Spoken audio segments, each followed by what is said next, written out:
का होई क्या है जान बोले है वहां तो लिखे हैं। अरे तू है मूर्ख। हाँ ये कोई लिखने वाली बातें थी जो तूने लिख डाली।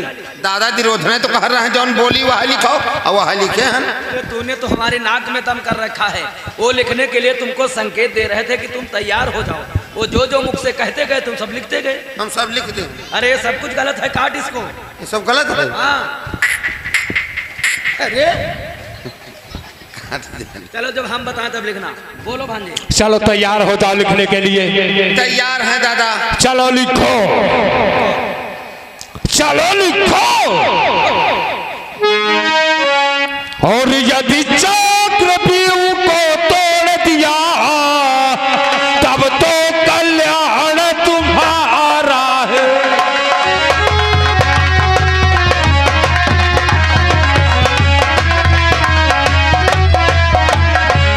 यदि चक्रव्यूह को तोड़ दिया तब तो कल्याण तुम्हारा है, और अन्यथा समझ लो फिर पीछे। क्या है रे ये क्या है? किसके पीछे? वो पांडवों के पीछे। आगे बोलो। और अन्यथा समझ लो धर्मराज होना बनवास दोबारा है।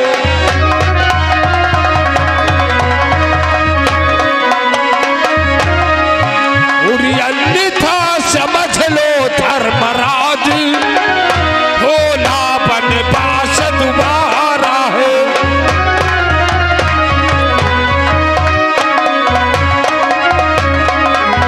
लिख गया? हाँ लिखा। और लिख लो मौखिक रूप से। धर्मराज फिर कान खोल करके सुन लो। यह पत्रकारों दल से भिजवाया जा रहा। अगर तुम में से कोई योद्धा वीर चक्रव्यूह का भंजन कर दिया तब तो तुम समस्त भाइयों का कल्याण है, अन्यथा जैसे द्रौपदी क्षीर हरण में 12 वर्ष का वनवास और 1 वर्ष का अज्ञातवास हुआ था, वही हाल दोबारा फिर होगा। लगा हस्तिनापुर की मोहर।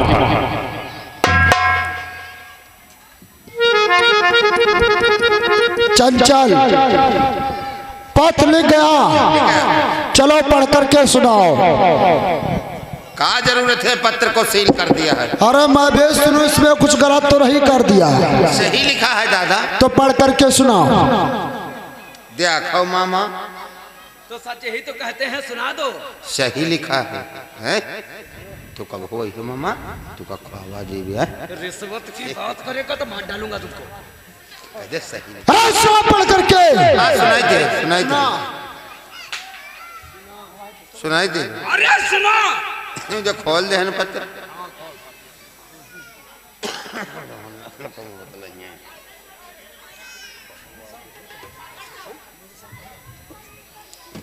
कई मामा जैसे बाप यहाँ ऊ के मात्रा लगा दे तो बी हुई जाएगी।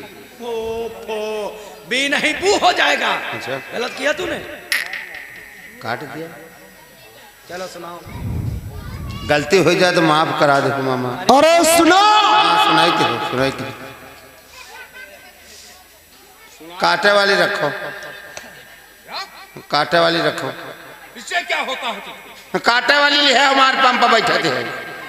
अरे डरता है भांजे से, रख दो। हाँ हाँ उधर भैया दुशासन ले हैं। अरे रख दो तलवार भांजे श्री। चलो अब सुनाओ। सुना। एक गलती हो जाए माफ करा दो मामा। ठीक है। आपो तो ले हो। आपो रखो। चल अब सुना। दादा दुर्योधन देखते हैं। अरे कोई देखेगा नहीं तो क्या आंखें फोड़ लेगा?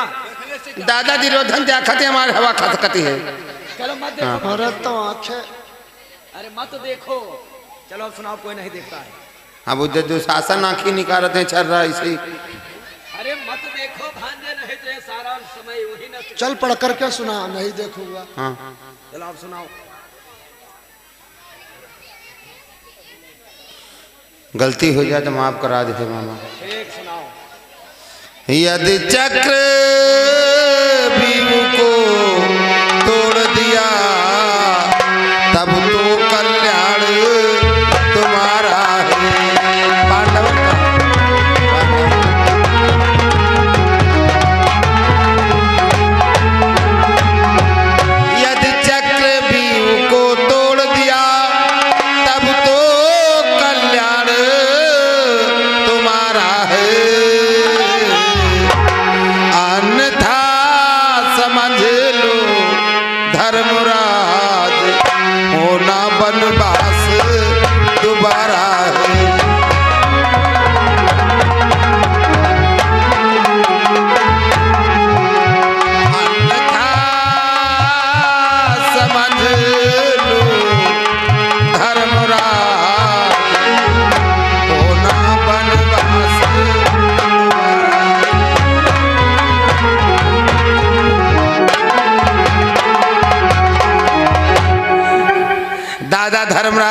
ये पत्र कौरव दल से भिजवाया जा रहा है और कौरव दल में कोई योद्धा वीर चक्रव्यूह का भंजन कर देता है तब तो तुम लोगों का कल्याण है, अन्यथा जिस प्रकार से द्रौपदी क्षीरहरण में 12 वर्ष का वनवास 1 साल का अज्ञातवास हुआ था उसी प्रकार से दोबारा पुनः फिर हो जाएगा। वाह चंचल वाह, पत्र तो तुमने बहुत अच्छा लिखा है। अब एक और काम करो। कौन सा? ये पत्र लेकर के जा धर्मराज के दरबार को। अच्छा। और धर्मराज के हाथों हाथ दे करके आओ। और जैसे डाक द्वारा भिजवा दी जाए? नहीं, इसे तो लेकर के जाएगा।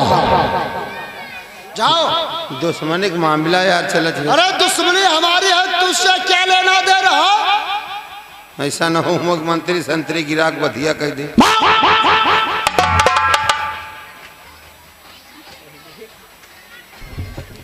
भांजे श्री, कहो मामा श्री। गुरुवर के आदेशानुसार पत्र भी लिखवाकर भेज दिया गया। अब पत्र को पढ़ते ही पांडव दल में खलबली मच जाएगी। सत्य कहा मामा, क्योंकि चक्रव्यूह का भंजन करना पांडव दल में कोई योद्धा वीर अब जानता नहीं है। अर्जुन के अलावा किसी को चक्रव्यूह का भंजन करना ज्ञात नहीं। अब देखते हैं किसकी मृत्यु किसे खींचकर इस चक्रव्यूह के मध्य लेकर आती है। सत्य है मामा, सत्य कहा। देखता हो कौन चक्रव्यूह का भंजन करने पांडव आएगा। जो पांडव चक्रव्यूह का भंजन करने आएगा उसी चक्रव्यूह में संहारा छाएगा। सत्य कहते हो भान्य श्री। अब गुरुवर से आगे की रणनीति पूछिए। हाँ मामा। गुरुवार बोलो आगे की क्या रणनीतियां हैं, कैसे चक्रव्यूह की रचना होनी है और कौन से द्वार पर कौन सा महारथी रहेगा। दुर्योधन, चक्रव्यूह की रचना करने से पहले मैं चक्रव्यूह के कुछ नियम बतला दूं। बोलो गुरुवार, कौन से चक्रव्यूह के नियम हैं। चक्रव्यूह में भीष्म पितामह द्वारा बनाए गए सभी नियमों का पालन होगा। एक महारथी से एक ही महारथी युद्ध करेगा। किसी निहत्थे महारथी पर कोई भी अपने अस्त्र का प्रहार नहीं करेगा। ठीक है गुरुवार, आपके नियम और शर्त मुझे मंजूर है। तो ठीक है दुर्योधन, अब मैं चक्रव्यूह की रचना करता हूँ। बोलो गुरुवार। मैं प्रथम द्वार पर शंकर के वरदानी सिंधु नरेश जयद्रथ को रखता हूँ।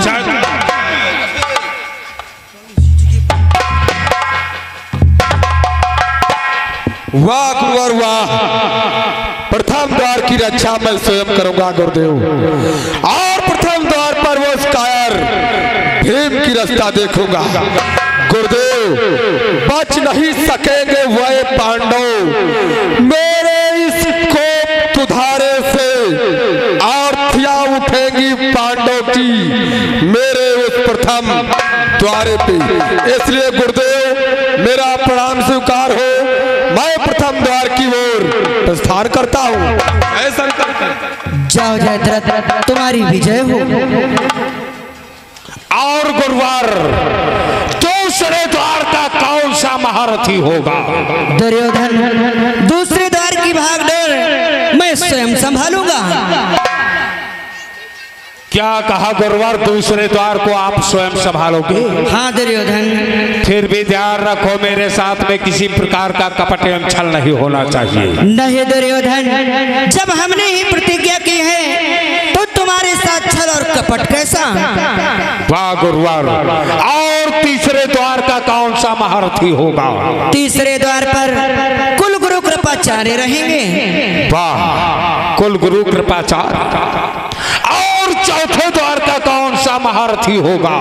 चौथे द्वार पर गांधार नरेश शकुनी तथा अंगराज कर्ण रहेंगे। वाह गुरुवर वाह, हमें भी अवसर मिल गया। भांजे श्री, कल के युद्ध में तुम्हारी विजय सुनिश्चित हो गई। वाह, अब हम चलते हैं चौथे द्वार की तरफ। स्थान करो मामा श्री। गुरुवार, पांचवें द्वार का कौन सा महारथी होगा? पांचवें द्वार पर 10,000 हाथियों का बल रखने वाला तुम्हारा भ्रात दुशासन रहेगा।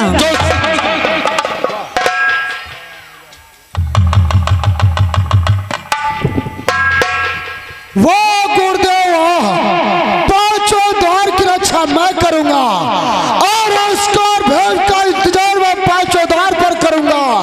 आएगा भेद चक्रव्यूह तोड़ने के लिए तो अपने भाइयों का बदला मैं उसका भेद से चुकाऊंगा। अब मेरा प्रणाम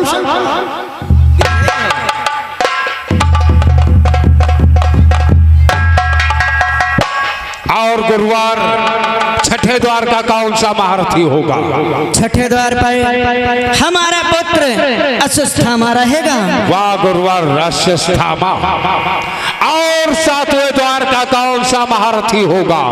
सातवें द्वार की भागडोल तुम्हें स्वयं संभालनी होगी। क्यों कहो गुरुवार, सातवें द्वार को स्वयं संभालना होगा। हाँ तो दुर्योधन, ध्यान रखो गुरुवार, यदि 6 द्वारों को तोड़कर पांडव सातवें द्वार पर आएगा तो सौगंध आपके चरणों की जिंदा नहीं वापस जाएगा। गुरुदेव, मुझे आपके चरणों की सौगंध है। अगर कोई पांडव सातवें द्वार पर आ गया तो दुर्योधन के हाथों से बच करके नहीं जाएगा। अब चलो गुरुवार, अपने अपने लक्ष्य की तरफ प्रस्थान करो। चलो दुर्योधन, तुम अपने द्वार की भागडोल संभालो। हो चल रहा हूं गुरुवार, मेरा प्रणाम। विजय भव।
दादा धर्मराज की जय हो।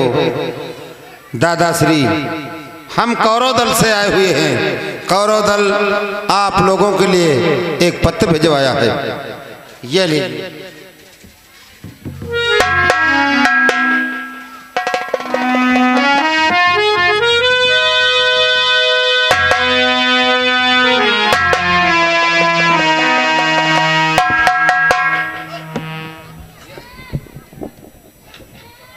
राधी, देखा तुमने उस दुर्योधन के 14 भाई रणभूमि में संघारा है। वो युद्ध करने से घबरा गया है। देखो ये सब ने पत्र भेजा है। अब मैं देखता हूँ आखिर इस पत्र में क्या लिखा है। देखो दादाश्री,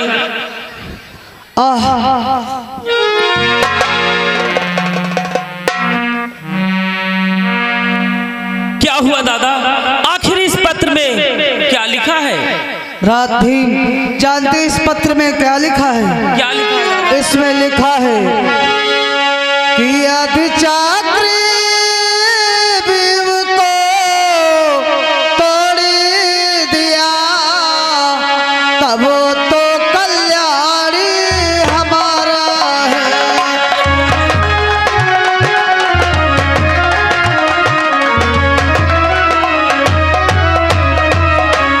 यदि चक्रव्यूह को तोड़ दिया, तब तो कल्याणी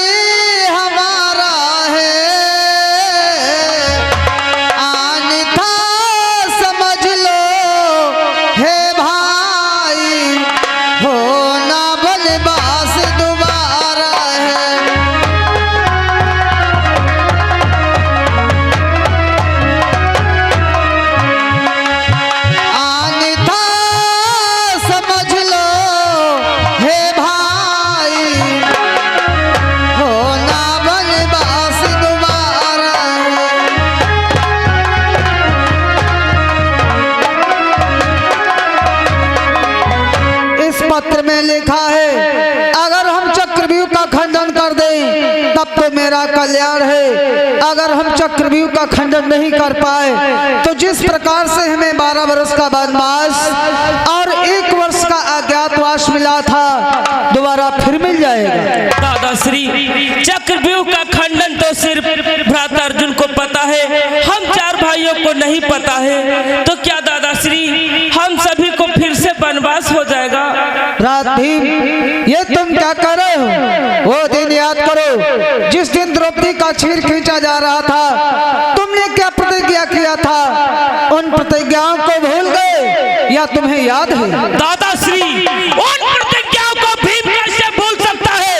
वो प्रतिज्ञाएं तो अभी भी हमारे सीने में लावे की तरह दहक रही है। दादा श्री जानते हो मैंने कौन प्रतिज्ञा खाई थी?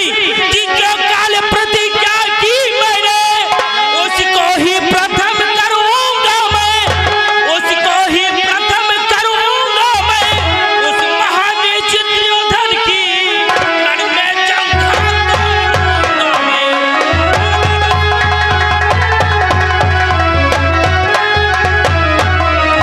उस महानीच दुर्योधन की रण में जंग करूंगा मैं।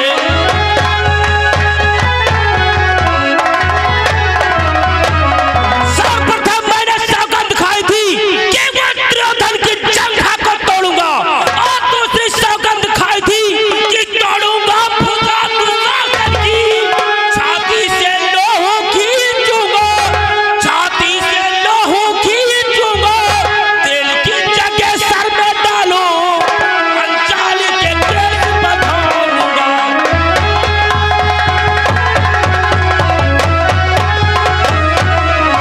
और तेल की जगह सर में डालूं, पंचाली के केस बंधाऊंगा।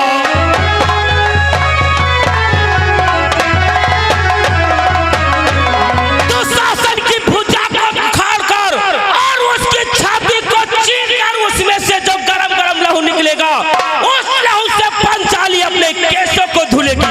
मुझे लग रहा है वो समय आ चुका है दादा श्री, जिस प्रकार से कल मैंने रणस्थल में 14 कौरवों का संहार किया था, आज भी उसी प्रकार से करूंगा।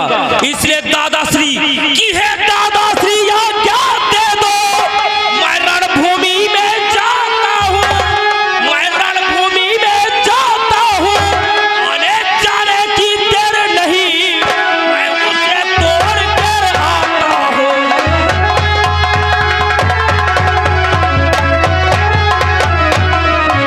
आने जाने की देर नहीं, तोड़ कर आता हूँ।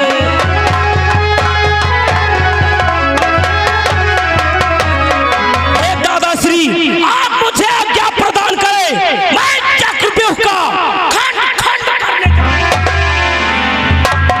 ठहरो ठहरो भ्रात भीम, अपने क्रोध को शांत करो। क्रोध से रण नहीं जीता जाता, समय आने पर तुम्हें आज्ञा व आशीर्वाद अवश्य प्रदान होगा। आओ बैठ करके विचार और विमर्श करते हैं, उसके बाद सोचते हैं क्या हमें करना है क्या नहीं करना है। इसलिए आओ बैठो।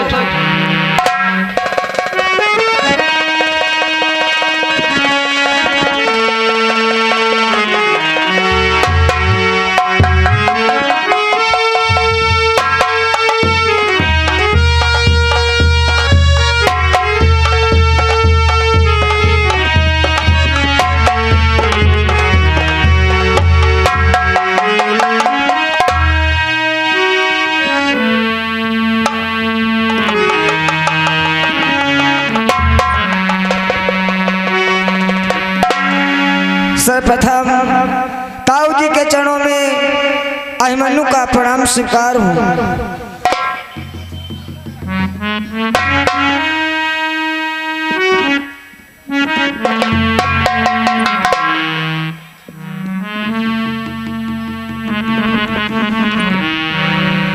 दादा भीम अभिमन्यु का प्रणाम स्वीकार हूँ।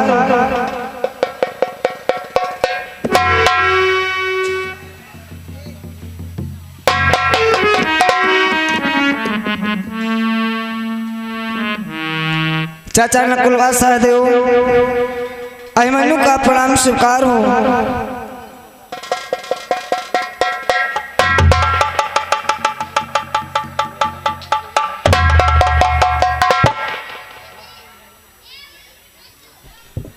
आज क्या बात है, जब मैं दरबार को आता था तो ताऊ जी हंस करके हमें गोदी से उठा लेते थे। आज जब मैं इस सभा के मध्य आया तो इस सभा के मध्य सन्नाटा। आखिर बात क्या है, क्या बात है ताऊ जी? अपने बेटे अभिमन्यु से बोलो, आखिर उदासी का कारण क्या है ताऊ?